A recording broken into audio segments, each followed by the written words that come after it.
Benjamin Thorne, Michelin inspector, stepped out of the black sedan. The camera embedded in his glasses was already recording. He walked past the velvet rope into the dim dining room. Chef Frank Mercer spotted him instantly.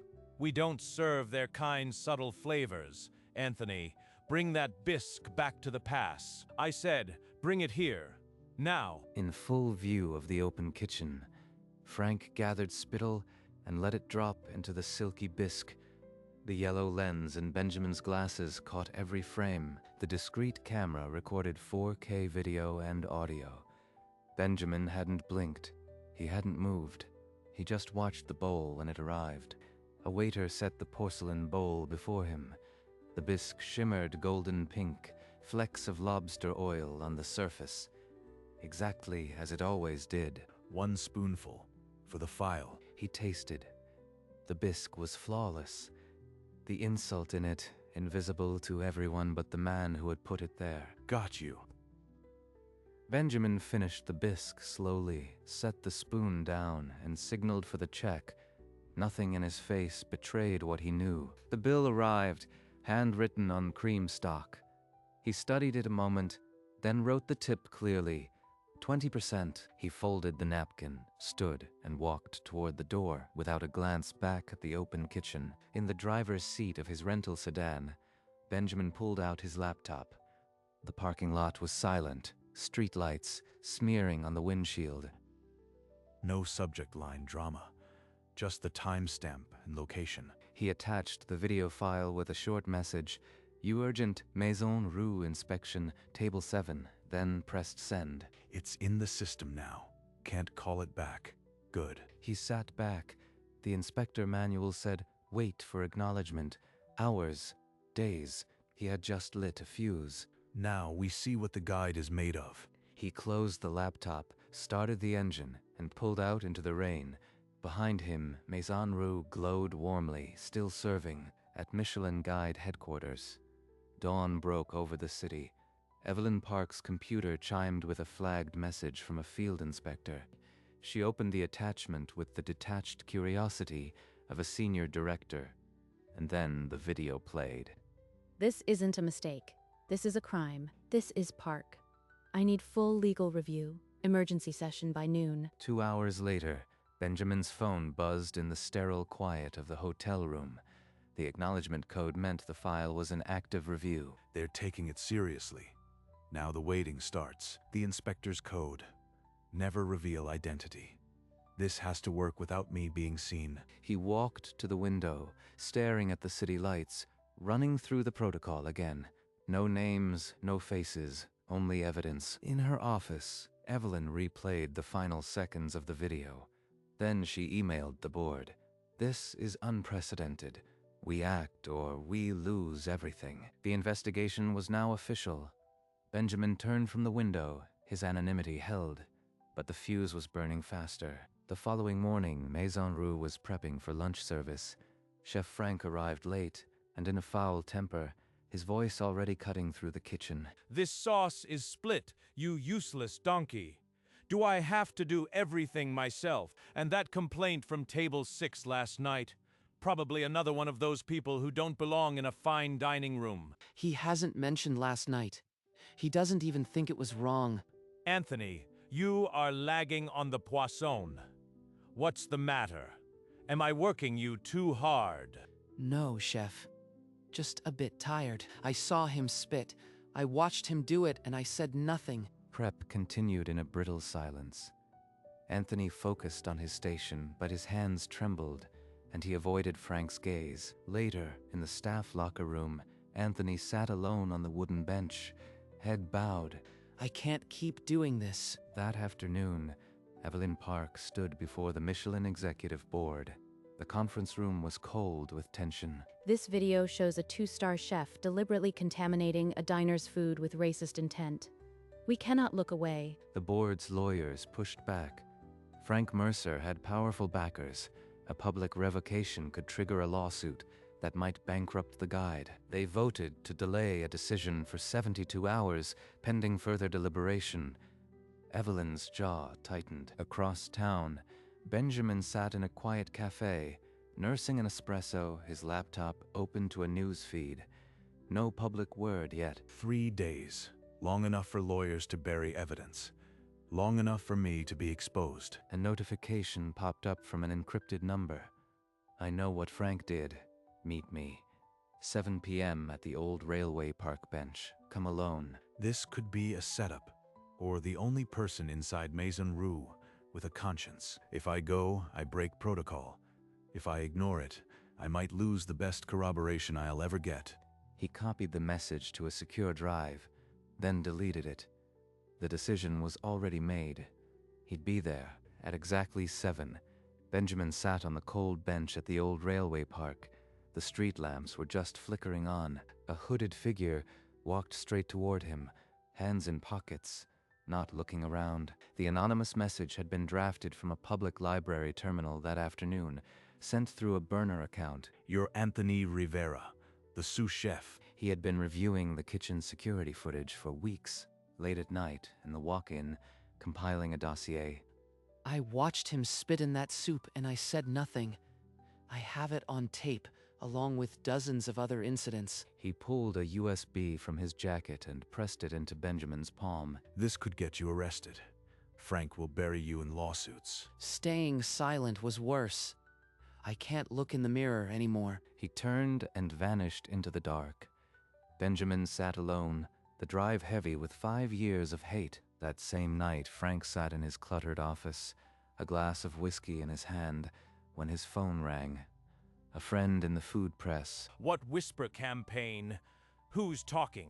The critic gave him nothing concrete, just a rumor of misconduct. But Frank slammed down the phone, already seeing traitors. He burst into the kitchen, eyes wild. The dinner service was in full swing, but his voice cut through the clatter. Everyone stop. Put down your knives.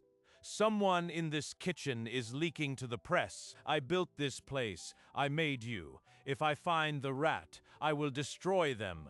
Legally, personally, forever. Anthony didn't flinch. He just kept his head bowed over his station, the sauce spoon trembling in his grip. You, Rivera, you've been quiet all week. Something you want to share. No, chef, just exhausted. Frank stared at him a beat too long, then turned, muttering about calling his lawyers. The suspicion was planted, and it would grow. After the last plate left the pass, and the kitchen fell silent, Frank appeared in the locker room. The door clicked shut behind him. You think I am stupid, Rivera? I see the way you look at me since that black diner left. I look at you the same, chef. I am just tired. Something happened that night. Something none of you should have seen. Frank grabbed Anthony by the collar and drove him into the lockers, the metal ringing through the empty room. Cross me, and I will bury you so deep your own mother won't find you. Understand? He's desperate. If I flinch, he'll know I have the tape. Answer me. Anthony held his gaze, then gave a slow nod. Frank shoved him once more and stormed out, the door slamming. I have to finish this. Before he does something worse. Before I can't live with myself. By afternoon, Evelyn Park was back on the line with Benjamin, her voice clipped and angry. They won't budge. The board wants to quietly downgrade at next year's review to avoid a lawsuit. Downgrade next year. That's just burying the truth with a calendar. He ended the call and opened a secure broadcast channel he'd used twice in 15 years. He stripped the file to a single audio clip, 10 seconds of Frank's sneer, "Don't serve their kind." No video, no source. That's the ember. Now let the wind carry it. A food blogger posted at dusk. Rumors of a fine dining chef and a racist menu call. More soon. It hit 100 retweets in the first hour. Benjamin closed the laptop and sat in the dark. The story was no longer his. It belonged to the crowd. Now the guide has no choice. The world is watching. That night, Maison Rue still glowed with 2 stars, but for the first time, its foundation shook. By dawn, Frank's phone was a relentless buzz. The leaked audio had been shared 10,000 times. They want to destroy me. They don't know who they're dealing with. By 8 a.m., a crisis PR team was in his penthouse. They drafted a statement full of legal threats and righteous fury. Get me on every network. I'll bury this anonymous smear campaign and everyone behind it. Within 2 hours, Frank sat under the hot studio lights, a live broadcast about to begin. These are baseless lies from faceless cowards. I've never discriminated against a guest in my life. Staff crowded around the break room television. Anthony stood in the back, silent, his jaw set. He slipped out, walked to the kitchen pass, and snatched a torn sheet of paper. That's the end of my career, but it's the beginning of the truth. Now the other letter, the one the world needs to see. At 10:03 a.m., Anthony Rivera posted his resignation and a 2,000-word account. In 30 minutes, it was shared over 200,000 times. He named Frank directly. The spitting incident, the 5-year pattern, the victims who never came forward. His own culpability. By noon, satellite trucks had taken over the block. Maison Rue was under siege. This is a betrayal by a disgruntled employee. I will sue him into bankruptcy. He stepped out onto the steps, a lawyer on each side, and turned on his own spectacle. A defamation lawsuit has been filed. Every word of that post is a lie, and every lie will cost him. In the hotel room, Benjamin sat motionless, the yellow lens cam, still recording his own grim expression. Benjamin, the board broke. Full revocation. The New York Times gets the unedited video at 6. It's time. He set the phone down, stared at the television where Frank was still shouting, and exhaled. Now the world will see, and the guide will be what it promised. Evelyn re-entered the boardroom with a stack of printed statements. The screen behind her showed a single frame, Frank's open mouth above the bowl. You've seen the video. You've read the sous chef's affidavit. A quiet demotion is no longer moral, and it is no longer possible. The legal counsel started to object, but Evelyn raised a hand and cut him off. Either this board revokes Maison Rue's stars publicly, or every inspector report from the last decade becomes a joke. Vote. One by one, hands went up. Unanimous. The printer began humming the official statement on letterhead. Evelyn gathered the USB drive with the raw footage and her own notes. Then she dialed the editor-in-chief of the New York Times. This is Evelyn Park at Michelin. You have an exclusive. The video, the revocation statement, everything. 6 o'clock your time. She hung up, leaned back, and for the first time since the video arrived, allowed herself a full breath. The guide's integrity, built over a century, now rested on a single broadcast. She didn't pray, but she understood why someone would. At 6 p.m., nobody gets to look away. An hour before the broadcast, a slip of paper was pushed under Benjamin's hotel door. No envelope. The letters were snipped from newsprint. Drop it or else. No signature. No return. They found me. They don't know who I am, but they know where I am. He folded the note, tucked it into his jacket, and sat back down at the laptop. The deposition link was live. The opposing counsel's voice crackled through the speakers. A formal demand. Identify the inspector. Benjamin answered. Michelin guide policy protects my identity. I will confirm only what my glasses recorded. The lawyer pressed. Threats, insinuations. Benjamin's voice never rose above a measured baritone. I will not be intimidated, and I will not recant. The video is authentic. The act speaks for itself. When the link went dead, he pulled on a jacket and walked 2 miles in the autumn chill. No destination, just movement. They can't stop it now. The world is about to hear the truth, and I'll still be standing. At noon, Frank's legal team extended a final olive branch to Michelin. A quiet suspension, no public release of the footage. Offer them a 1-year demotion and a non-disclosure agreement. They'll take it to avoid a courtroom war. Evelyn Park didn't hesitate. Her reply was 2 sentences and unconditional. No settlement. The revocation is final and public. Your client has 3 hours. At 5:30 p.m., the New York Times published the investigation, the unedited video, the revocation statement, the 5-year pattern. The statement on letterhead was stark. Both stars revoked. Effective immediately.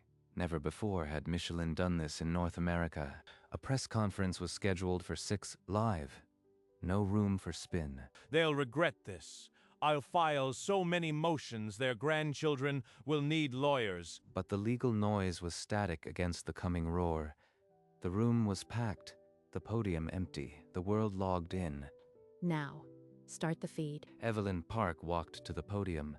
The room was so silent that the click of her heels echoed off the walls. Effective immediately. Michelin Guide revokes both stars of Maison Rouge. The evidence is unambiguous. She gestured to the screen behind her. The press room lights dimmed. The unedited footage filled every monitor. Frank's smirk at the pass. The glob of spit falling into the bisque. A wave of gasps rolled through the room. A reporter in the front row covered her mouth. The audio played his voice. We don't serve their kind, subtle flavors. No one spoke. In the back of the room, behind a cluster of cameramen, Benjamin stood. His glasses were still recording. It's done. The Invisible Man won. The video looped 3 times before Evelyn raised her hand. The room erupted with questions, but the answer was already on the screen. Benjamin slipped out the side exit before the Q&A began. The story no longer needed him. Within the hour, Frank Mercer paced the sidewalk outside Maison Rouge, shouting at reporters that he would sue everyone in sight. This is a witch hunt. I'll be exonerated by the time you print your lies. 2 squad cars pulled up. An officer stepped out and placed a hand on Frank's shoulder. Frank Mercer was arrested on the curb. Charges included assault, battery, and a civil rights violation. The health department arrived minutes later. A red closure notice was taped to the restaurant door. By dawn, a charred chef jacket with Frank's name embroidered on it lay in the gutter. Symbolic or not, no one touched it. The New York Times front page carried the still image of Frank mid-spit. The headline, Michelin stars revoked. 7 days from the first spoonful. Justice moved faster than I'd ever seen. He folded the paper, left exact change, and stood. Outside the cafe, the city was waking up to a different food world. My job here is done. The rest is someone else's story. The trial of Frank Mercer dragged into its 3rd month. Anthony Rivera, vindicated but broke, checked his mailbox every morning. 1 envelope fluttered onto the tiled floor. No stamp, no handwriting, no return address. The note tucked inside was only 5 words. For the one who stood up. Beneath the note lay a cashier's check for $200,000, signed by an anonymous trust. Benjamin, it has to be him. Nobody else would back a disgraced sous chef. He drove to the shuttered Maison Rouge. A For Lease sign hung crooked in the dusty window. He signed the lease that afternoon, the new name on the paper. Rivera. As dusk fell, he wrote 2 words on a slip of paper. Thank you. He dropped it into the mailbox and walked away without looking back. I'll make it a restaurant where everyone belongs. Now the real work begins. 6 months after signing the lease, Rivera opened its doors. The line stretched down the block before dusk. The menu was a tribute to everyone who'd ever felt unwelcome in a fine dining room. The critics noticed. Reservations booked for weeks. One night, a diner sat unobtrusively at table 7. He took no photos. He ordered the tasting menu and wrote quietly between courses. The inspector's report reached Michelin HQ the next morning. 1 star, without reservation. Anthony Rivera, this is Evelyn Park. The Michelin Guide is honored to award Rivera its 1st star. They saw us. The truth won. Thank you, Benjamin. The following week, Evelyn flew in with the bronze plaque. She presented it personally, her smile as rare as a 2nd star. A worker mounted the star beside the entrance. It gleamed in the afternoon light, a promise kept. Anthony stood in the doorway of his restaurant, watching the city go about its day. The closed sign across town was still there, but he was not. Somewhere, Benjamin read the news on his phone and allowed himself a single, unseen smile. The following evening, Benjamin Thorne walked through the door of Rivera. He had left his glasses in the car. Tonight he wanted to be seen. Anthony was at the pass. When he looked up, the spoon stopped mid-air. Disbelief and recognition collided on his face. It was you, the inspector. The one who sent the check that saved me. Guilty on all counts, I'm afraid. Why didn't you say something that night in the park? All this time. Because your courage needed to stand on its own, not borrowed from me. I owe you everything, Benjamin. You owe yourself, Anthony. I just opened a door. You walked through it on your own. They raised their glasses in the warm light of the one-star room. The clink was soft but final, a punctuation on a year of terrible and wonderful. Then they ate together, two men who had faced the worst and built a place where everyone belonged. No cameras, no stars, just a meal and the quiet knowledge that justice had finally been served. Benjamin stood, left exact change, and walked toward the door. Anthony gave a small wave from the pass. At the threshold, he paused by the bronze star.